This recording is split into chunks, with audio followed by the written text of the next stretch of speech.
baydhabo maalintii hore ciidanku ay galeen waa mashxaradeen waa farxeen hadda meesha ay taagan yihiin ogtiin yani waxa hadda baydhabo ka dhacay haddii lagu sheego madaxaa qabsanaysa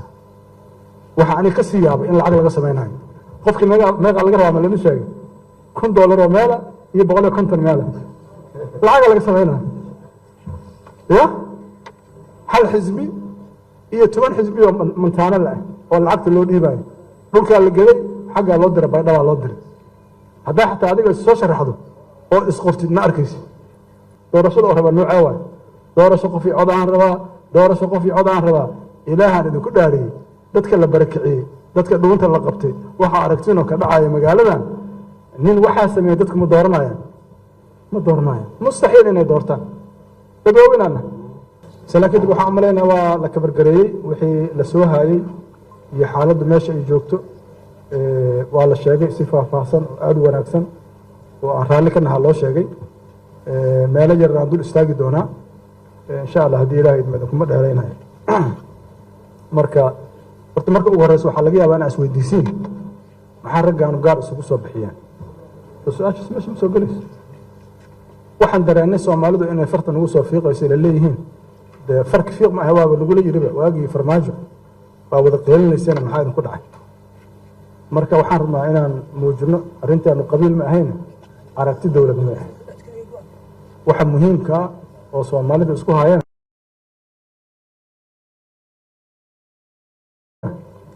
waa dowladnimada marka inaanan cidna garab ku siinaynin dulmi oo sharciga hadduu ka leexdo aanan indhaha ka qarsanaynin in aan muujino arrintaas waxaan wakiil uga nahay qof kasta oo Soomaaliya meelo joogaba dadna waa wada soconaa siyaasiyan dadna waa ku qanacsan yihiin arrintaas oo waa taageersan yihiin meelo joogaan waan isleenahay daawo ah arrintaas in la tuhmo laakiin waxaan rabnaa tuhmadaas halkaas inay ku dhamaato qodobkaas waa kaas annaga sida aad la socoteen labadii sano la soo dhaafay waxaan xoog saarnay inaan madaxweynaha la fariisano oo wax ka dhaadhicino oo dariiqa uu ku socdo aan ku dhahno dariiqan dariiq fiican ma aha madaxweynow maxay ahaato saaxiibo siyaasadeedaan nahay qaraabaan nahay dalkan waa maxay ahaato jilcan yahay u naxariiso ka joog meeshaas arrintaasi waa suuro geli weyse waxay soo gaartay marka in duubabka iyo odayaasha dhaqanka iyo nabadoonada beesha hawiye aan u yeerno arrinta aan u gudbino kolley inaad maqashana laga yaabaa usbuuc hadda lasoo dhaafay dhacday nasiib wanaag waxaan fursad u helnay haddana duubabka soomaaliyeed iyo odayaasha dhaqanka iyagana meesha wax joogaan inaan u gudbino waxaan u malaynaa marka haddii ay naqayso talo iyo ra'yi waa ka edla'na hadda annaga waktiga madaxweynaha u harayna aad u yaryaha dhowr iyo 10 beri ayaa ka hartay mararka qaar waxaan maqalnaa maya dowladdan waktigeeda kuma eka 15 May wuxuu ku egyahay 15 May 2027 ku egyahay maqan doon noocaas inaan maqasheen waxa laga hadlayo waxa waaye madaxweynaha wixii lagu doortay dastuurka lagu doortay habeenkii hoolka la galay dastuurku wuxuu sheegay 4 sano mase wuxuu sheegay 5 sano ma la ogol yahay dastuur ahaan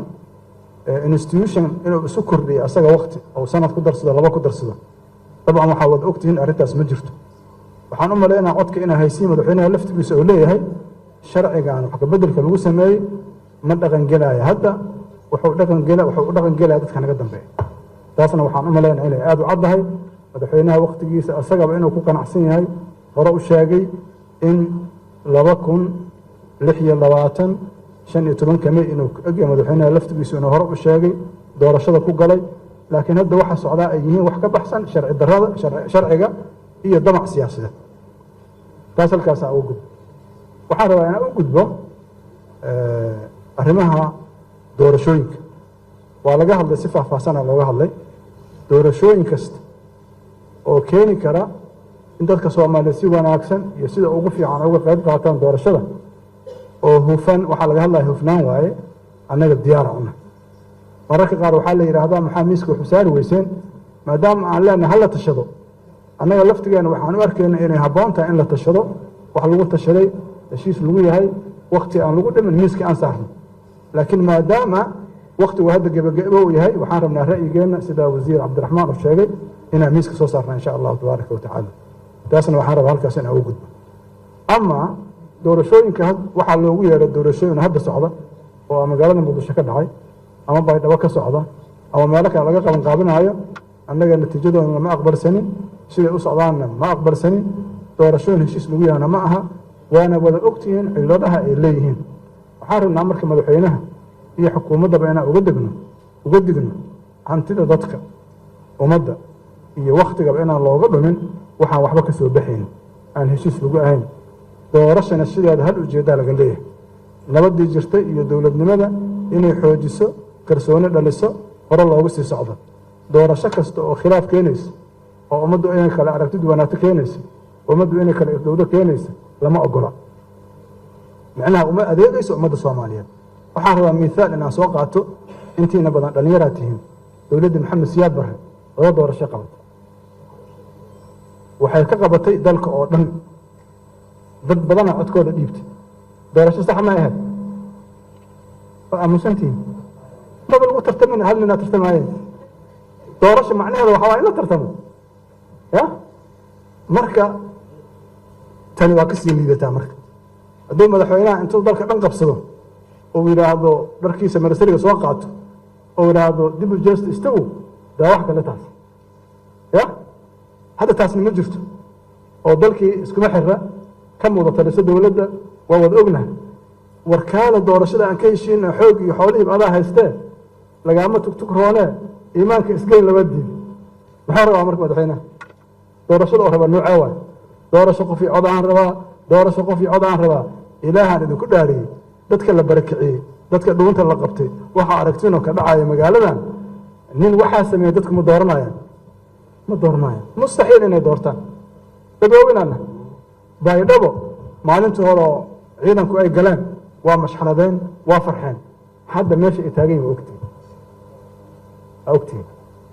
yacni waxa hadda baydhabo ka dhacay haddii laguu sheego madaxaa qabsanaysa waxa ani ka sii yaabay in lacag laga samaynayo qofkii meeqa laga rabaa ma lama sheegay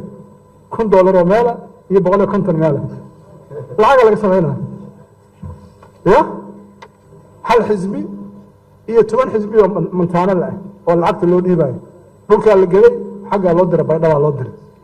haddaa xataa adiga soo sharaxdo oo isqoftid ma arkaysi xogta aan ka hayno waxaa ka mid ah cajiibka ah qofka xildhibaanka waxaa laga rabaa 50 qof inay maxay ahaato u saxiix oo maqasheen amreena 50 qof qofku weydiina ma jirto liiska la fiirinayo 50 lagu goyna adiga lagu tuuraayo 50 kaaga sheekada halkaasay joogtaa marka madaxweynuhu dalkan hadda dhibka aad gaarsiin karto waa gaarsiisa intaana culays ku asraaxata iimaanka allah ku galsho iska fariiso intaan ka badan lama qaadi karo waa la dhibtooday xabsiyadu waa buuxaan oo dadka waa barakaceen oo waa fakriyeen oo waa taataagan yihiin xaggee u socotaa maxaa qaba rabtaa inaan qaado waxaan rabaa inaan u gudbo qodobka amniga ciidamada qalabka sida waxaan ku ammaanayaa geesinimada iyo nafurkaan ku ammaanaya runtii waxay muujiyeen dulqaad iyo dadnimo laakiin beryahan waxaa soo baxay